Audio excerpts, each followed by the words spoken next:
নতুন একটি ভিডিও নিয়ে হাজির হয়ে গেলাম। আজকে তৈরি করে দেখাবো আলুর দুম্বা। সেটা হচ্ছে একদম নতুন আলু দিয়ে করব। এ হচ্ছে নতুন আলু।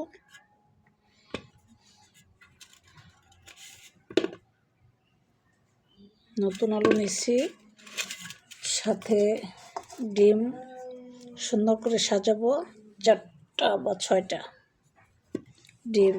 আলুর দুম্বার সাথে যদি আপনি ডিম দেন তাহলে কিন্তু দুম্বাটা খেতে অসাধারণ মজা হয়। তো আজকে রেসিপিটা তৈরি করব। তো আজকে হচ্ছে এই আলুর দুম্বা তৈরি করব। তবে যখন কমপ্লিট করব তখন অবশ্যই পুরো ভিডিওটা আপনাদেরকে শেয়ার করব। তো ভিডিওটি ভালো লাগলে অবশ্যই লাইক সাবস্ক্রাইব করে মুন্নি আক্তার চ্যানেলের সাথে থাকবেন, মুন্নি চ্যানেলের সাথে থাকবেন। কমপ্লিট করে আবার শ্যুট করব, অবশ্যই আপনাদেরকে দেখাবো কিভাবে করি আলুর দুম্বা। তো এখন পরিমাণ মতো এটাতে পানি দিয়ে দিব, দিয়ে সিদ্ধ বসাবো। এটা পানি দিয়ে দিতেছি, এখন চুলায় বসাই দিব সিদ্ধ হওয়ার জন্য। ভিডিওটি ভালো লাগলে অবশ্যই মুন্নি চ্যানেলের সাথে থাকবেন, লাইক সাবস্ক্রাইব করে দিবেন।